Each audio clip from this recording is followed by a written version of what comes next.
कैसी करवा रही हो। अब खोज तो करवानी पड़ेगी। कहते हैं कहाँ है भगवान, है भी कि नहीं। हमारी तो सुनता ही नहीं है। एक आधी तमन्ना कोई रह जाए।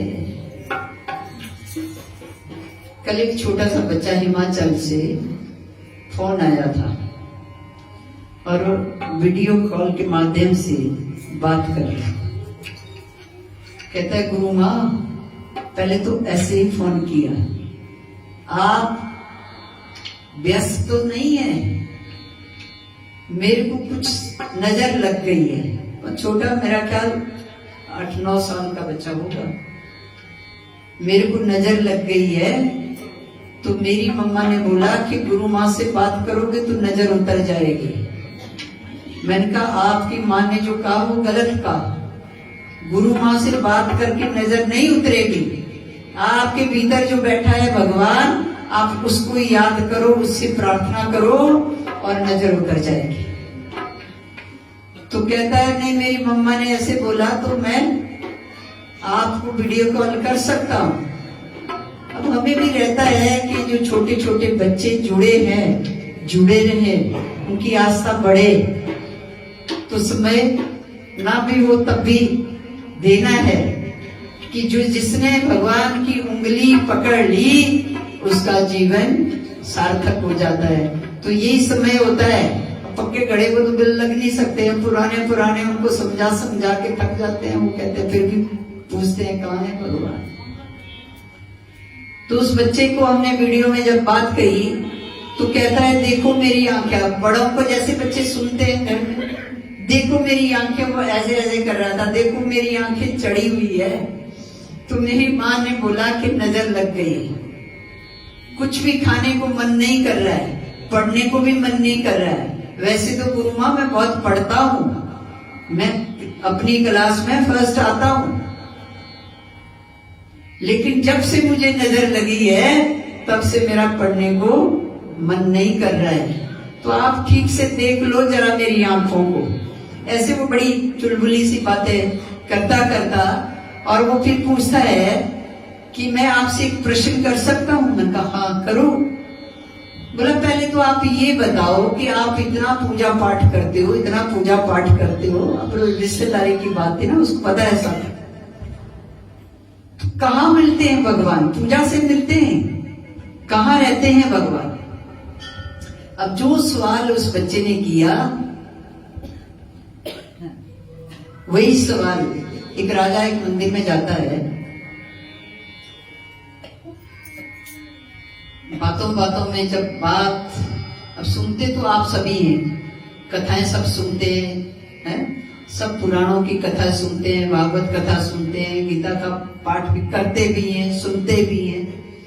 बात है कि हम उन चीजों में कितना ध्यान देते हैं, कितना गौर करते हैं। क्या लिखा है? क्यों कहा जाता है कि संतों के पद चिन्हों पर चलो? क्यों कहा जाता है कि जैसे हमारे ऋषि मुनियों ने जो प्रथा थी, ऋषि मुनियों की, जो उन्होंने किया वो आप भी करो, वो हम भी करें, ऐसा हमें हमारे ग्रंथों में समझाया जाता है। तो एक राजा मंदिर में जाता है और वो बहुत सारी मूर्तियां उस मंदिर में, भगवान राम की, कृष्ण की, भगवान शंकर की, दुर्गा के नवरूप लगे हुए हैं। ऐसे बहुत सारी मूर्तियां उस मंदिर में लगी हुई थी। तो राजा ने कहा कि इतने सारे भगवान, ये भगवान, वो कहते तो है कि भगवान एक है। अभी भगवान एक है कि अनेक है? माने तो किसको माने? कौन सा रूप बड़ा सर्वशक्तिमान? जैसे होता नहीं है, भक्त भी देखते हैं कहाँ ज्यादा भीड़ है। जहां भीड़ ज्यादा है तो वहां भाई ये भगवान ज्यादा ही सर्वशक्तिमान होंगे, तो चल पड़ते हैं। हनुमान जी के मंदिर में भीड़ देखी तो वहां इकट्ठे हो गए। भीड़ चाल है ना दुनिया। अब वो कहीं मंदिर में है तो हमारे भीतर भी तो है। पहले भीतर तो झांक लो, तभी तो कहीं बाहर भी मिलेगा। दुर्गा जी के मंदिर में भीड़ देखी तो वहां, साईं बाबा के मंदिर में भीड़ देखो कितनी भीड़ है। जहां भेड़ चाल बुरी। तो ऐसे ही वो राजा कहता है कि इतनी सारी मूर्ति लगी हुई है, भगवान एक है कि अनेक है मन में। और फिर भगवान कहाँ रहते हैं, भगवान को कहाँ देखें, कहाँ खोजे, भगवान करता क्या है, इस तरह के प्रश्न कल वो छोटे से बच्चे ने भी किए और यही प्रश्न एक राजा ने भी, राजा के मन में भी ये प्रश्न उठे। तो राजा ने जाकर बड़े बड़े विद्वानों को जाकर पूछा, संत महात्माओं को जाकर पूछा कि भगवान एक है कि अनेक है, भगवान कहाँ रहते हैं, भगवान करते क्या है। तो ऐसे करते करते कई विद्वानों को पूछा, ठीक से सवाल का जवाब नहीं मिला। तो एक दिन राजा जंगल में शिकार करने के लिए जा रहे थे, तो वहां महात्मा एक तपस्या में बैठा हुआ था। तो राजा ने उनसे पूछ लिया कि महात्मा जी, भगवान एक है कि अनेक है, आप तो तपस्या कर रहे हैं, भगवान के नाम से साधना के लिए बैठे हैं, आपको तो पता होगा भगवान एक है कि अनेक है, भगवान कहाँ रहते हैं, भगवान करते क्या है। अब महात्मा बोले कि आप तो राजा हो, ये तरीका है सवाल पूछने का, आप घोड़े में सवार हैं और मैं नीचे बैठा हूं, ऐसे सवाल पूछे जाते हैं महात्माओं से। पहले तो कहीं ले चलो मुझे, मेरी खाने पीने की व्यवस्था करो, मेरी रहने की व्यवस्था करो, फिर ये सवाल करना। राजा ने कहा ऐसे तो किसी ने नहीं कहा, यही बोल रहे हैं तो इसका मतलब महात्मा को कुछ ज्ञान है। तो वो महात्मा को लेकर अपने बगीचे में जाते हैं, वहां एक कुटिया बनी हुई थी, तो वहां महात्मा को छोड़ दिया कि आप यहाँ रुकिए, भोजन पानी कीजिए और मैं अभी थोड़ी देर में अपने प्रश्न का उत्तर पूछने के लिए आता हूं। राजा चला गए और महात्मा कुटिया में रहने लगा और घूमते फिरते खेतों में चला जाए। 2-3 दिन के बाद राजा आए तो बोला, महाराज जी मेरे प्रश्नों का उत्तर।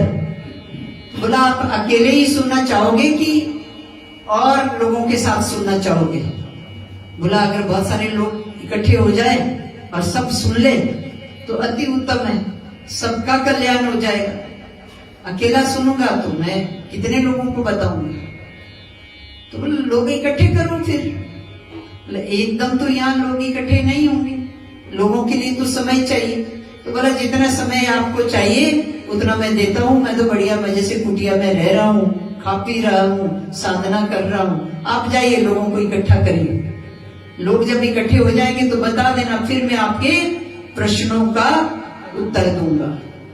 अब राजा अपने शहर में लोगों को, पहले तो डुगडुगी बजाई जाती थी है प्रचार प्रसार करने के लिए, तो ऐसे डुगडुगी बजाने लगे, लोगों को बताने लगे कि एक समय निश्चित कर दिया, एक डेट निश्चित कर दी कि उस डेट को दरबार लगेगा और हमारे कुछ प्रश्नों के उत्तर होंगे, तो आप सब लोग इकट्ठा हो जाओ।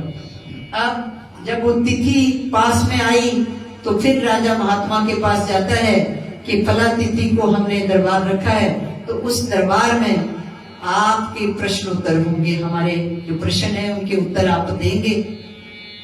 तो महात्मा ने कहा ठीक है।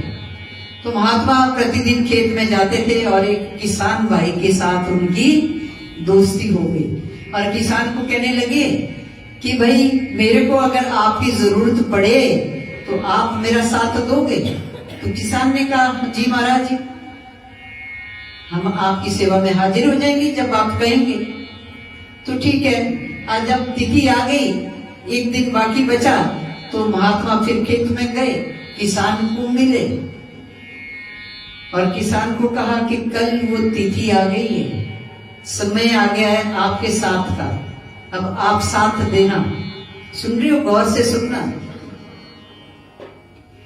तो आप साथ देना। बोला क्या साथ देना होगा? बोला आप महात्मा बन जाओ, हम किसान बन जाते। बोला महाराज जी ये तो बड़ा मुश्किल काम है, मैं तो बाल बच्चों वाला हूँ, गृहस्थी हूँ, मैं कैसे महात्मा बन जाऊं? मैं महात्मा नहीं बन सकता। कहते हैं मैं महात्मा होने को नहीं कह रहा हूँ, महात्मा बनने को कह रहा हूँ। मैं ये नहीं कह रहा हूं कि तू सदा के लिए महात्मा हो जा, कि थोड़ी देर के लिए, एक दिन के लिए तू महात्मा बन जा। तो बोला मुझे करना क्या होगा? बोला जो आपका लिबास है मुझे दे दो, और मेरा जो वेश है ये तुम ले लो, भगवा वस्त्र आप पहन लो, और ये किसान वाले जो वस्त्र हैं ये मुझे दे दो, ये मैं पहन लेता हूँ, और हम कल राजा के दरबार में चलेंगे। तो राजा जहां आपको बिठाएंगे वहां आपने बैठ जाना। राजा जो सवाल आपसे पूछेगा उसके उत्तर मैं दूंगा। राजा आपकी पूजा करेगा, चरण धुलाएगा, जो वो करेगा आप करते रहे, आप चुपचाप खड़े रहे। बोले जी ठीक है, पर राजा अगर प्रश्न करेगा तो मैं उत्तर कैसे दूंगा, मुझे तो कुछ पता ही नहीं है।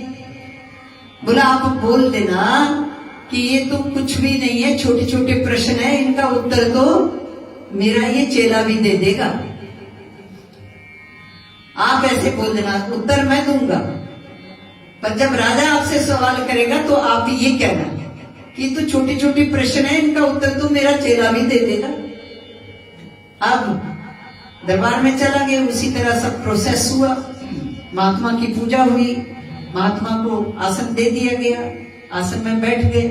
किसान नीचे बैठ गया, जो महात्मा था वो नीचे बैठ गया, जो किसान बन गया, और जो किसान था जो महात्मा बना वो आसन में बैठ गया। अब राजा ने सवाल किया कि महाराज मेरा सवाल है कि भगवान एक है कि अनेक है, और भगवान रहता कहाँ है, और भगवान करता क्या है? तो महात्मा कहता है, जो किसान था वो कहता है कि ये क्या सवाल है, कोई छोटे छोटे सवाल, ये तो मेरा चेला ही दे देगा, मेरे लिए तो कोई बड़ी बात सोच रही है, ये तो सब मेरा चेला ही बता देगा। चेला ने बताना शुरू किया। बोला हाँ महाराज आप मुझे पूछिए, ये सब मेरे गुरु ने मुझे समझा दिया। तो बोला भगवान एक है कि अनेक है? बोला ऐसे कैसे बता दूं मैं तो अनपढ़ हूं, मैं कैसे समझाऊं? समझाने के लिए कोई युक्ति तो मुझे बनानी पड़ेगी। आप ऐसे करो, कुछ सुर्खियां लेकर आओ, फिर मैं आपको बताता हूं कि भगवान एक है कि अनेक है। तो लेकर आए, थाली में रख दी। अब एक उठाई, बोला एक। महाराज जी ने कहा ठीक। फिर दूसरी एक थाली में रखी, समझ रही हो बात? हमारे पास तो फूल है, फूलों से समझाते हैं। उठाया, एक उठाई और थाली में रख दी। बोला एक, बोला बिल्कुल ठीक। अब वो दूसरी थाली में रख दी, फिर दूसरी उठाई, बोला दो, बोला बिल्कुल झूठ। बोला झूठ कैसी हुआ? झूठी तो है, आपके हाथ में देखो ना, कितनी है आपके हाथ में? बोला हाथ में तो एक ही है। बोले तो दो कैसे हुई? झूठ हुआ कि नहीं हुआ? अब राजा परेशान, क्या तो ठीक ही रहा है, हाँ है तो एक ही, दो तो है नहीं। फिर तीसरी उठाई, बोला तीन, बोला भी झूठ, हाथ में तो एक ही है। बोला हाँ एक ही है। तो बोला ऐसे ही है ईश्वर, कि जितनी बार जिसके अनुभव में आया, जितने रूपों में जिसके अनुभव में आया, उतनी संख्या बढ़ती गई, लेकिन मालिक एक ही है। तो जब जब जैसे जैसे जिसके अनुभव में आया उसने वो नाम दे दिया, जैसे जैसे जो स्वरूप जिसके अनुभव में आया वो आकृति उसने बना दी, नाम उसने रख दिया, है वो एक। अच्छा अब ये बताओ कि वो रहता कहाँ है? ये इसमें भी यही कहा गया, भजन जो अभी आप सबने गाया, इस भजन में भी यही है, ये खोज कैसी करा रहे हो। तो उसमें कहा कि वो रहता कहाँ है? बोला ऐसे कैसे बता सकता हूं, कुछ खिलाओ पिलाओ, फिर आपको समझा सकते हैं कि वो रहता कहाँ है। वो स्थान हम आपको बता सकते, तभी वो स्थान समझ में आएगा। ऐसे नहीं पहले हमें कुछ खिलाओ पिलाओ, इतनी देर से आपने बिठा रखा है। तो बोला क्या चाहिए महात्मा जी, बताओ क्या चाहिए। बोला दूध का गिलास पिला। अब राजा दूध का गिलास ले आया।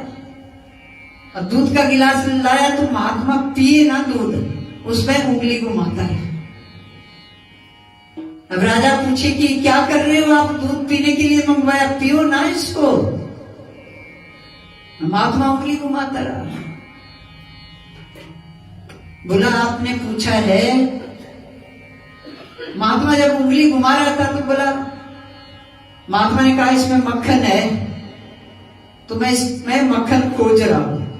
बोला ऐसे थोड़ा मक्खन मिलेगा दूध में, ऐसे मिलेगा? इसका कोई नियम है, कोई तरीका है, कोई विधि है। उस विधि को करोगे तभी वो मक्खन मिलेगा, ऐसे नहीं मिलेगा। बोला यही तो मैं कह रहा हूं। आपने कहा कि परमात्मा कहाँ है, जैसे आपने कहा कि दूध में ऐसे मक्खन नहीं मिलेगा, ठीक उसी तरह जैसे आपने पूछा कि परमात्मा कहाँ है, वो परमात्मा ऐसे नहीं मिलेगा। उसके लिए कुछ विधियां हैं, उसके लिए कुछ नियम है, ध्यान करना पड़ेगा, नाम जपना पड़ेगा, एकांत में बैठना पड़ेगा, उससे एकाकार करने के लिए, उससे एक होने के लिए, उसकी अनुभूति के लिए, उसके अनुभव के लिए आपको ध्यान करना पड़ेगा। क्या करना पड़ेगा? करते हो कि नहीं करते? नाम जपना पड़ेगा विधिवत। जब नाम दिया जाता है, जितने लोग यहाँ दीक्षित हैं, जिनको नाम मिला, मंत्र मिला तो विधिवत मिला, उसकी विधि बताई गई, कैसे नाम जपना है, कैसे ध्यान में बैठना है, बताई गई कि नहीं? ठीक उसी तरह महात्मा ने कहा कि परमात्मा को पाने के लिए ये विधि है, तो नाम जपिए, ध्यान करिए। फिर जैसे दूध को जमाते हैं, फिर उसको मंथन करते हैं, फिर मक्खन मिलता है। ठीक उसी तरह ईश्वर के साथ उसको अपनी यादों में रखो, हर समय उसको याद करो। उसके होने से हम हैं, हम उसके अंश हैं। हम ये शरीर नहीं है, तो माता पिता के सहयोग से बना शरीर, माता पिता ने नाम दे दिया राम श्याम, राधा मीरा, नीलम जी, और वो हमने मान लिया कि हम वही है। वास्तव हम ये शरीर नहीं है। इस शरीर के भीतर जो प्राण शक्ति है, जो आत्मिक शक्ति है, हमारा वास्तविक स्वरूप वो है, हमारा मूल स्वरूप वो है। तो वो कौन है? परमात्मा। हम उस परमात्मा के अंश हैं, हम उसके अवतार हैं। अब हम बाहरी शरीर को मैं मान बैठे हैं कि मैं ये हूं, तो ये शरीर हम नहीं है।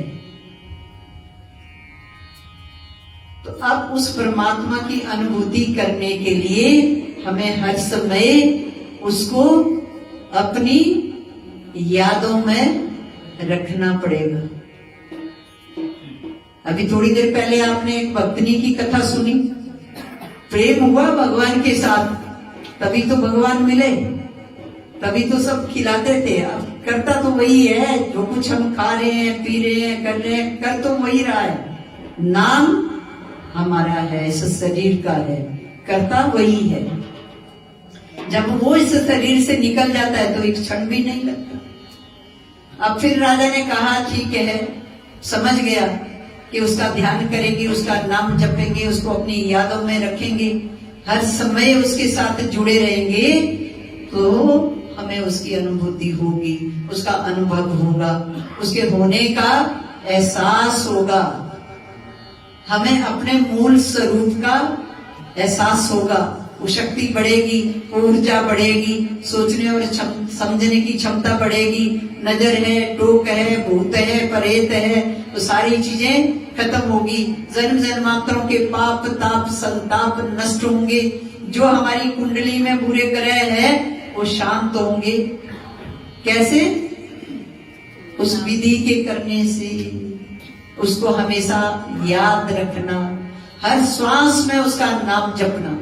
देखिए अब श्वासें चलती है, मन में कोई ना कोई विचार तो आ ही रहा होता है ना, आ रहा होता कि नहीं?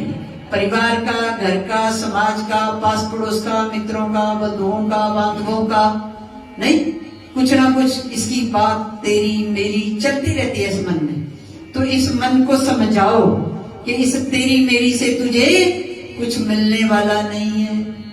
अगर तू ठीक होना चाहता है, स्वस्थ रहना चाहता है, हमेशा जवान रहना चाहता है, भाई शरीर है ये तो समय आने पर वृद्ध हो जाएगा, कमजोर हो जाएगा, लेकिन जो मन है, मन हमेशा जवान रहेगा, मन हमेशा स्वस्थ रहेगा।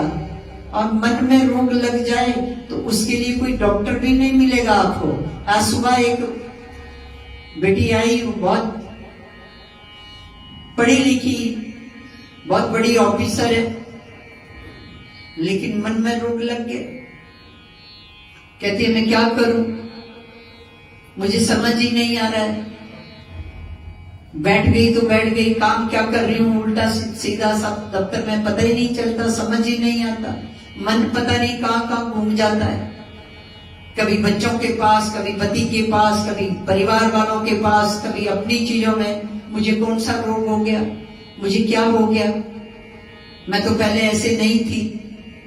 अब उसी चिंता में इतना मानसिक रोग लग गया कि उसको समझ ही नहीं आ रहा है कि मैं क्या कर रही हूं, मुझे कहां जाना है, जा रही हूं कहीं, पहुंच जाती हूं कहीं।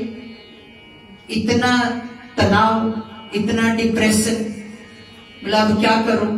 मैंने कहा इसके लिए तो कोई डॉक्टर और कोई वैद्य तो पैदा हुआ ही नहीं है इस दुनिया में, इसके लिए तो एक ही वैद्य है, एक ही डॉक्टर है, उसके साथ जुड़ जाओ तो ये मन का रोग ठीक हो जाएगा, मन स्वस्थ हो जाएगा। समझ गई, पढ़ी लिखी थी, समझ गई। बोला क्या मंत्र जब, मैं मंत्र तो इतना सस्ता यहाँ नहीं है मंत्र तो यहाँ इतना सस्ता नहीं है कि बड़े पंडाल में दे दूं। यहाँ तो वरदान है नाथ का, और यहाँ विधिवत मंत्र दिया जाता है, विधि है उस मंत्र देने की, और पूर्णमासी को मंत्र दिया जाता है।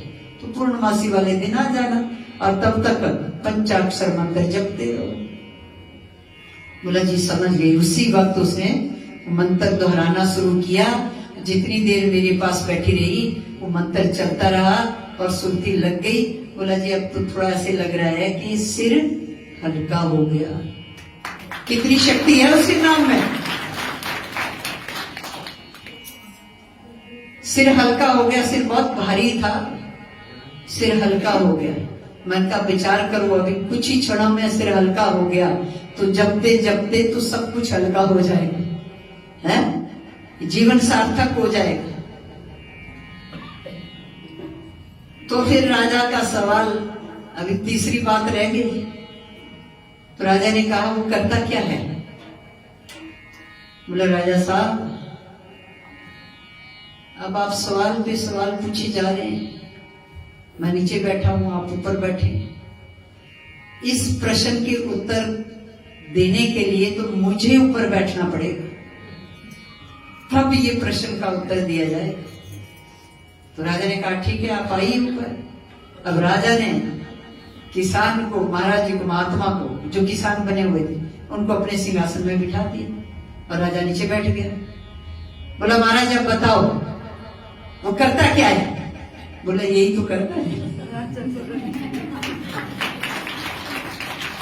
कि राजा से रंग बना देता है और रंग से राजा बना देता है। आप जुड़ो तब आपको ये बातें समझ आएगी कि वो क्या करता है और क्या नहीं करता, कैसे करता है, कहाँ रहता है, एक है कि अनेक है। उस एक में जो आपके भीतर समाई हुई एक ज्योत, उस एक ज्योत में ही आपको उसके सब रूपों के दर्शन हो जाएंगे। तो ऐसी प्रभु कृपा जब जुड़ जाता है, जो जुड़ गया वो तर गया।